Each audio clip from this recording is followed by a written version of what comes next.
Hey guys, today I want to talk about mind over matter and matter over mind.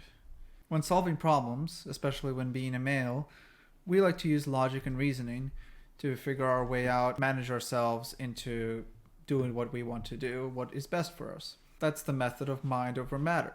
Mind convincing that matter should do certain things, not do other things. But surprisingly enough, in life, a lot of the time, matter really is what controls our mind.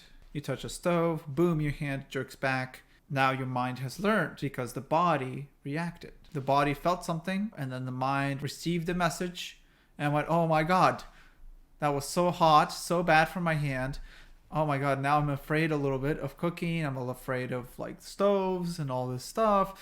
Now, and now you're going to be a little more cautious around stoves, around the kitchen, around when somebody's cooking something hot, maybe sounds that you're associating with it, like when there's, sizzling going on during cooking.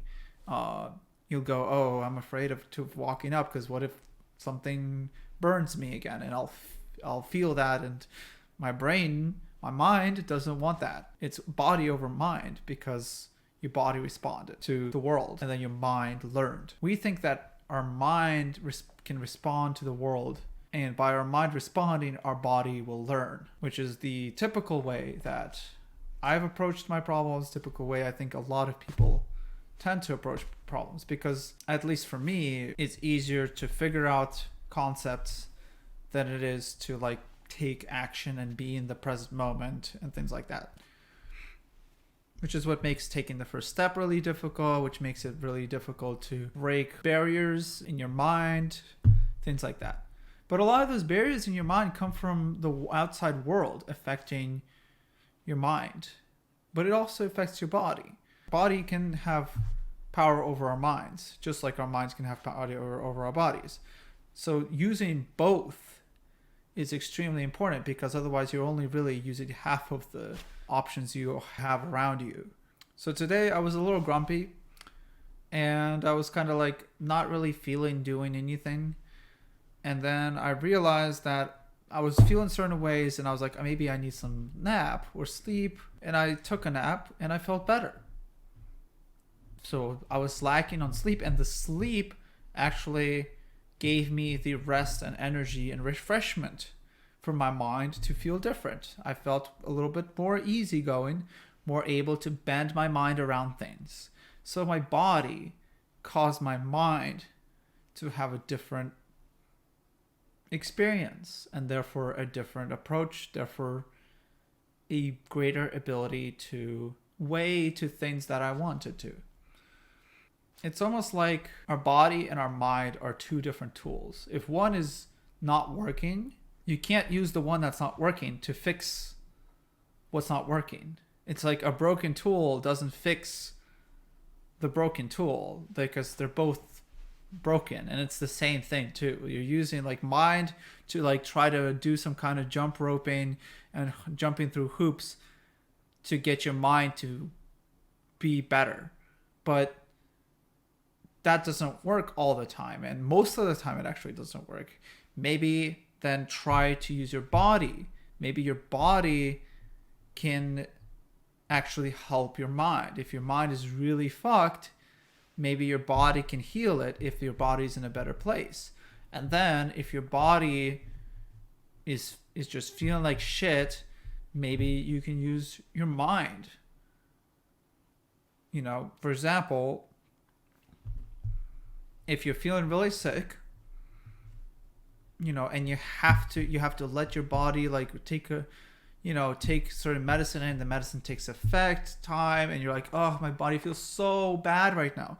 You can go and take your mind off of it, right? You can take the mind off of the pain, the feelings, by watching a movie, playing video games, right? Distractions. Very simple, right? Level 101 basics. Okay, what about the reverse? Say your mind is really aching. Maybe your mind is under a lot of stress. You have to learn a lot of things. You have to pass certain classes in school. Maybe you were having some kind of friendship with a person, and then something happened and you guys aren't friends anymore over some really big argument. maybe if you're physically feeling well and your just mind is just like stuck on this loop, it just can't stop thinking about it, maybe do something with your body that will get your mind off of it in a different way, that will get your body off of it. It's like getting your body off. Do something physical, makes your mind pay attention to the physical thing, because say if you're running, your heart starts to pump faster, you start to get excitement, you start to feel your muscles working. Maybe you're outdoors and you're running and you can feel the fresh air from outside. That freshness will affect your mind, because your mind is part of your body. Your brain is part of your body. It's another part of your biological self. When you go running, it can stimulate your brain a certain way.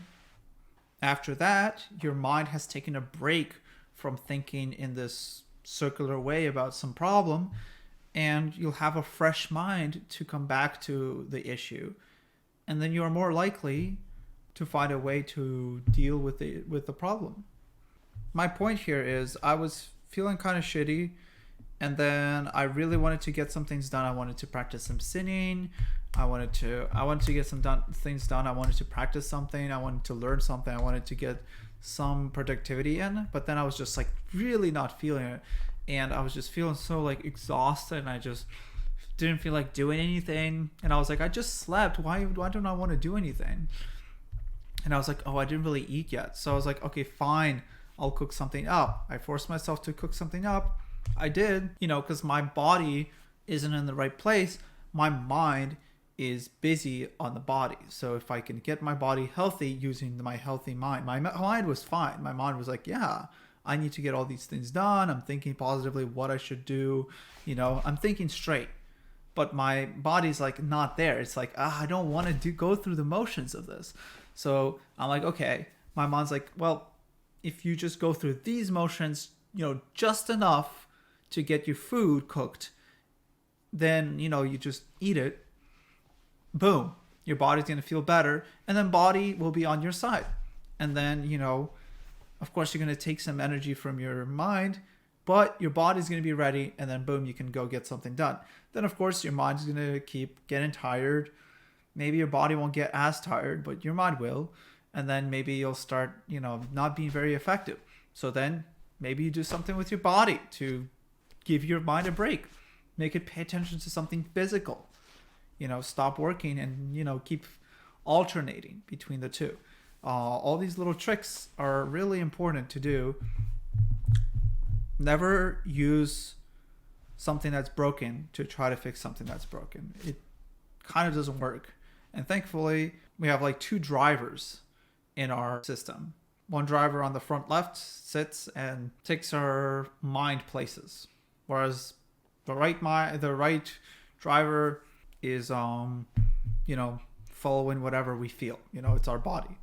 One of them is a body driver, one of them is a mind driver. And when one of them just gets tired and sleepy, you just got to take over. Give him a little rest and keeps alternating the two drivers. That's really important. And the hardest part about this, of course, is the only way to switch modes and to alternate is to keep having to run into the barrier of making the first step in something. You keep having to switch activities. You keep having to keep changing things up, and you keep having to face any issues or weaknesses in your day or in yourself. Constantly, you have to face those things, and you constantly have to look for solutions.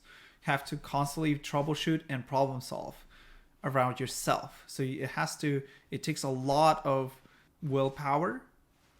But I've talked about having, how to overclock your brain, and I've talked about how to take the first steps. So doing those two things will allow you to start alternating between two drivers. And if you can do that, you're always going to stay afloat. And overall, I think you'll feel better. You'll get more things done. When you look back on the day, you'll go, damn, that's a lot more than I thought I would have gotten done. Staying in the moment and problem solving in that moment, and always being ready to take the first step in order to switch gears, in order to deal with like a tight turn on the road and things like that. then you're just gonna, get away from the cops, and you'll just be running into the sunset with all the heist money that you could ever steal in a day. Heist money being, of course, the goals that you have and the checkpoints and the productivity that you're trying to get. That's how I would think about it. Thanks for watching. Hope this was insightful. Keep thinking and keep doing. Thanks for watching. Peace.